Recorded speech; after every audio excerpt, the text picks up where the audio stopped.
sir, your man, members of this glass house. Now today, our final topic, preliminary round is this, that we will sacrifice social justice for economic gains. Now the government has come up here and defined the motion today, narrow it down to the issue of Pakistan, ladies and gentlemen. That is the issue of whether Pervez Musharraf upholding his position to govern Pakistan nation, ladies and gentlemen, is it justified or not, ladies and gentlemen? They have came up here and basically explained to us about the public acceptance, what Pervez Musharraf has done for Pakistan, ladies and gentlemen, in a short period of time.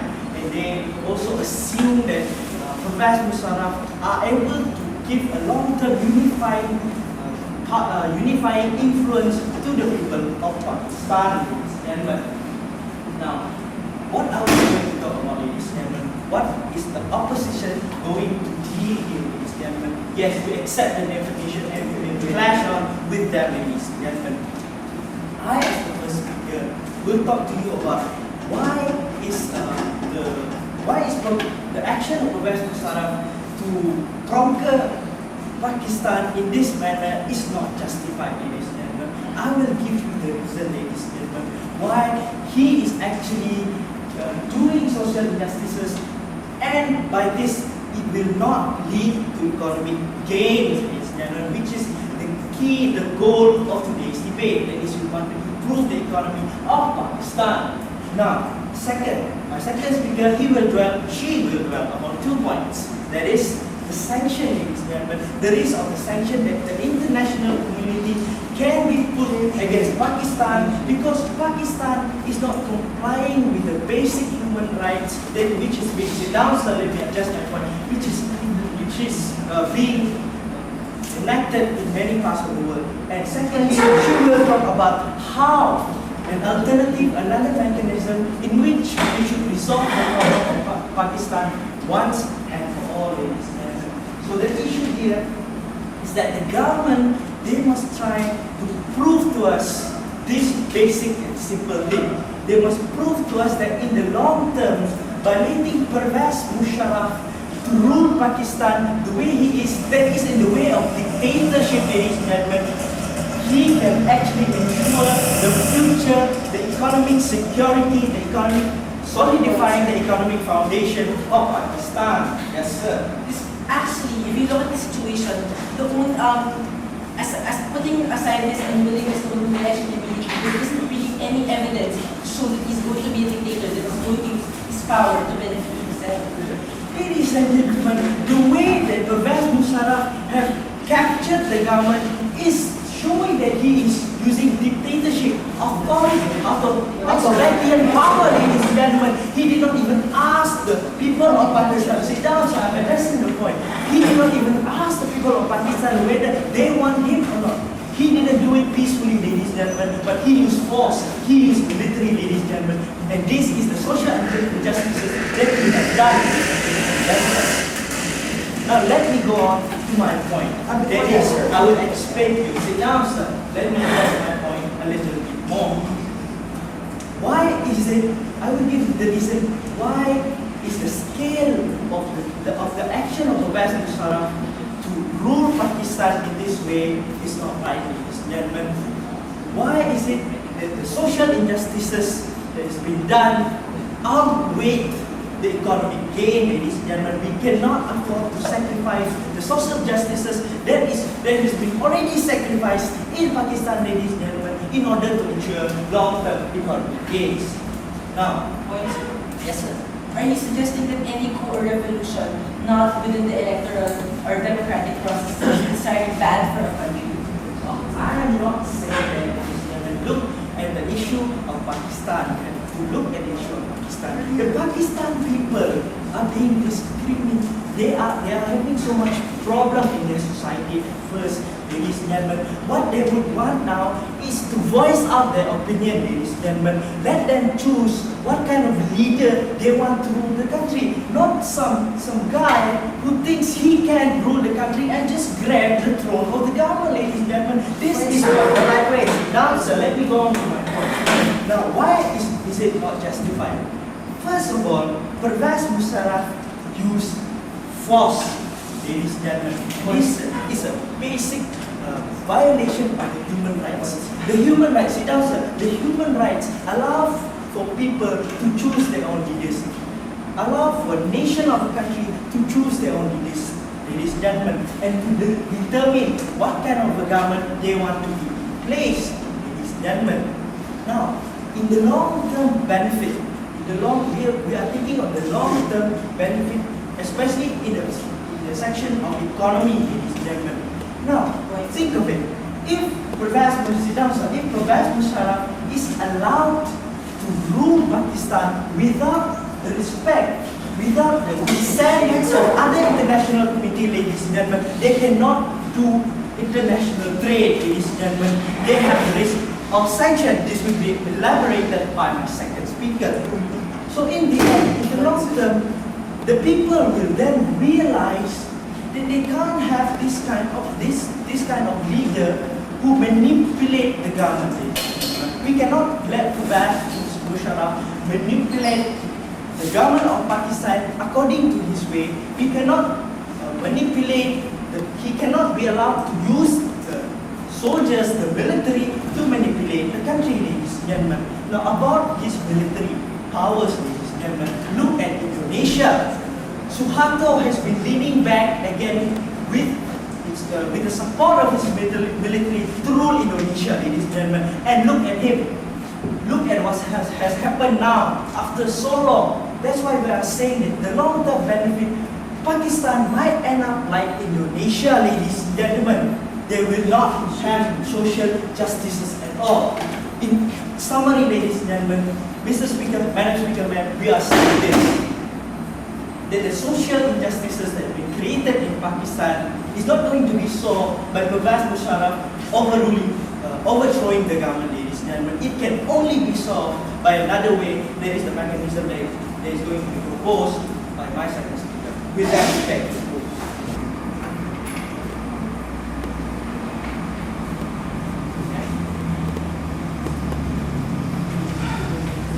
now, Mr. Chairman, I'd like to call upon the Deputy Opposition Leader to have the floor.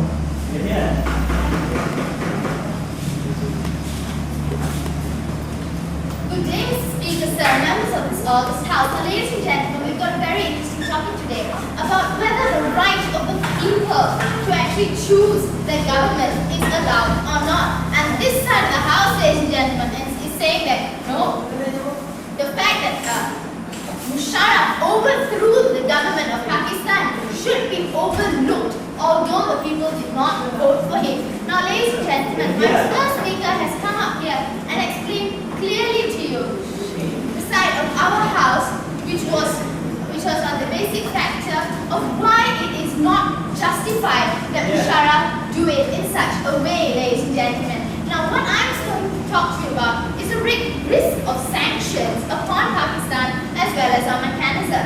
Now, let me first rebut what has been said by that side of the house. First, they're saying the economic reform will go back to the people, although the people did not vote for him. Now, ladies and gentlemen, when you create a mistrust among the people, when you do not allow the people to vote, sit down, I have put the desk down. When these people are not given the choice to choose, there will be a mistrust. And even that mistrust is going to be very hard to break unless you let the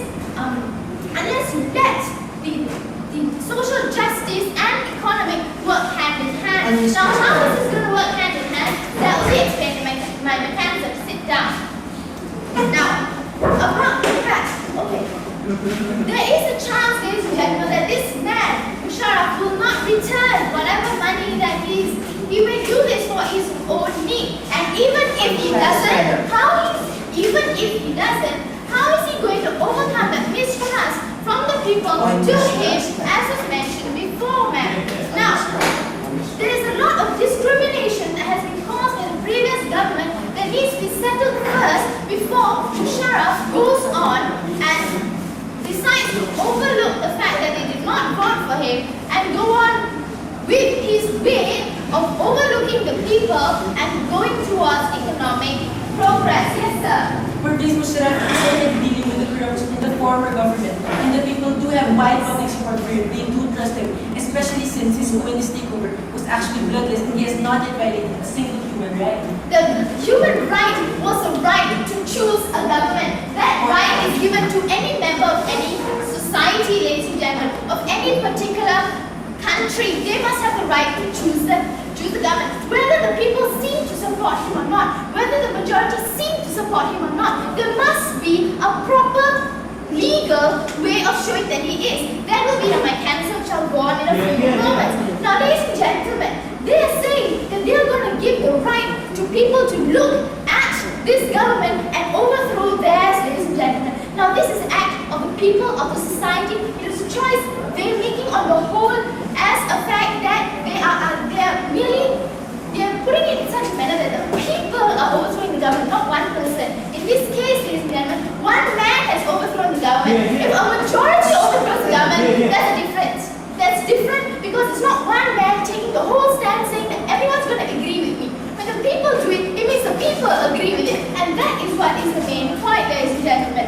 Now, let me go on the fact of sanctions. Now, the risk of sanctions, ladies and gentlemen, when a country overlooks the fact that there should be a vote among the people for the particular leader, ladies and gentlemen, a sanction can be posed by WTO and any other organization economically, as was done to Iraq when the people did not want Saddam Hussein, ladies and gentlemen. Now, why I'm saying this is risk.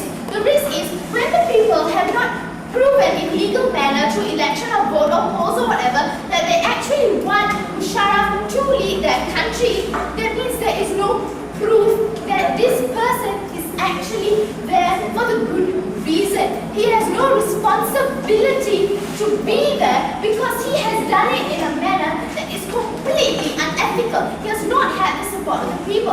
Now, our mechanism, ma'am and sir, is to have, and now the international community is not going to look good. It's not going to look on this country, well, that country is good because one man overthrew the government without the vote of the people. So this is where our mechanism comes in. Our mechanism is where UN acts as a mediator to have a referendum for the people whether they want an election or whether they want to maintain with Musharraf. If they want to maintain Musharraf, so be it. And therefore, he will have therefore the social injustice will be done away with. Now, their method does not do away with social injustice, man. We must have that referendum. Let the people choose. Let the people choose whether they want Musharraf or whether they want an election. And even if they have that election and Musharraf gets through the election, so be it. That means there is the voice of the people. What is important is the voice of the people. The way we are going about, ladies and gentlemen, does not allow the voice of the people to come out. Does not allow the people to speak for themselves. Perhaps a majority, ladies and gentlemen, is one that's saying, yay, Nawaz Sharif is not there. True, they're happy that Nawaz Sharif is not there because the corrupt government is gone. But that does not mean that they're happy with Musharraf. So we need this mechanism to prove to us that Musharraf is what the people want. Yes, sir? First, do you admit that you released Musharraf to bring economic gains to Pakistan?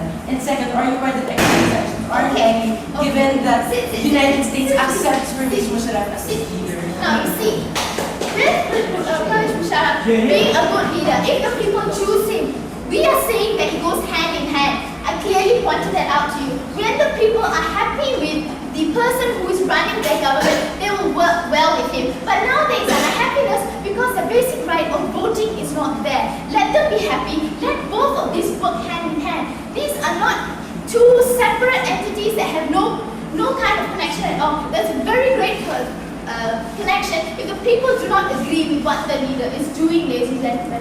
The best way to go about it is the mechanism that we have proposed, and that is, of course, the main stand of the opening opposition is that let the humans stand up for their rights in Pakistan, let them choose their government, be it Musharraf or be it anything else, because both of these meaning the human rights, social justice, as well as the economic works hand in hand. And with that, opening opposition rests. Mr. Speaker, sir, members of this House, on the motion that this this house will sacrifice social justice for economic gain. We have heard the definition by the government that we would accept, we give leeway to Pakistan and its military-led government and forgo all these social injustices because it will lead to greater economic reform for Pakistan. That is what we have heard on this side. They have talked on, number one, they talk about the public acceptance of General Musharraf, how that there is actually a one for him in Pakistan, and also the benefits, the economic reforms for Pakistan as well as the global effects for Pakistan. Now we will further extend their case by showing, besides all this how actually a more stable government that we see now because of General Musharraf will actually encourage more foreign investors. And also we will go on how Musharraf actually a patriot. There was actually less social justice under Nawaz Sharif. Because as they have said, that he actually systematically destroyed each and every institution of democracy. He undermined the constitution. He lessened the power of the president to sack him. He fired the Supreme Court justice because they were going against him. They destroyed the main newspaper in Pakistan, the Jam newspaper. They threatened the editor. So in fact, he's actually eliminated social justice and democracy in Pakistan. The only institution that stood in his way was the military, and thank God the military did something about it. Or what, the freedom of Pakistan would have been gone down the drain. The real dictator is Nawaz Sharif. Musharraf is actually the patriot. Now, why he is still up there is because he still has to deal with the corruption. A lot of Nawaz Sharif's cronies are still in power. He has to deal with them. He has to have the reforms. That is why he's still up there. Okay, now, down there. Okay, now we see. Now they say that people have not chosen. Now we see that 95% of people support him. The people who don't support him are the cronies of Nawaz Sharif and the ultra-religious groups in Pakistan. Sit down, sir. Sit down there. Okay. Now, we will explain why. We will go on our point now that how economic development and corruption do not mix. Now, why is Pakistan that way? The fundamentals in Pakistan economy is good. They have the resources, they have the manpower. But why aren't investors flocking in? Because they know the government is corrupt from top to bottom, from the clerk, from the office boy right up to the prime minister. If they want to go in, they have to bribe each and every level. If they will set up a factory, they have to bribe the district officer, the village head, the ministry. They have to bribe their way into Pakistan. That is why when the investors see that we have a stable government, we have a clean government, they will want to come in. Sir. Yes, sir. According to the Times magazine, after the overthrow of Nawaz Sharif, the GDP growth of Pakistan declined sharply by 40%. Now, how do you explain that? How does it show that Nawaz Sharif This is a transition period. It is a transition period because he has only been up there for a few months. All his plans to clean up the government, his plans for economic reform have not been fully implemented. And when they have that clean government under the military rule, even though it is under military rule, we will have the stability, and with stability comes growth, comes investment. Okay. Sit down. Okay. Now, before I continue, I'd like to rebut their point on possibility of sanctions. Now, UN, WTO, they do not put sanctions on a country just because of a different political ideology. Just because they are military government doesn't mean they are going to have sanctions. China has a communist country, somewhat is military, the people do not have the right to choose, but we do not see sanctions there. Okay. But that throws out their sanctions point. Okay, back to my point. I'm sorry I had to break in that. Okay, the economic development. Now, investors, they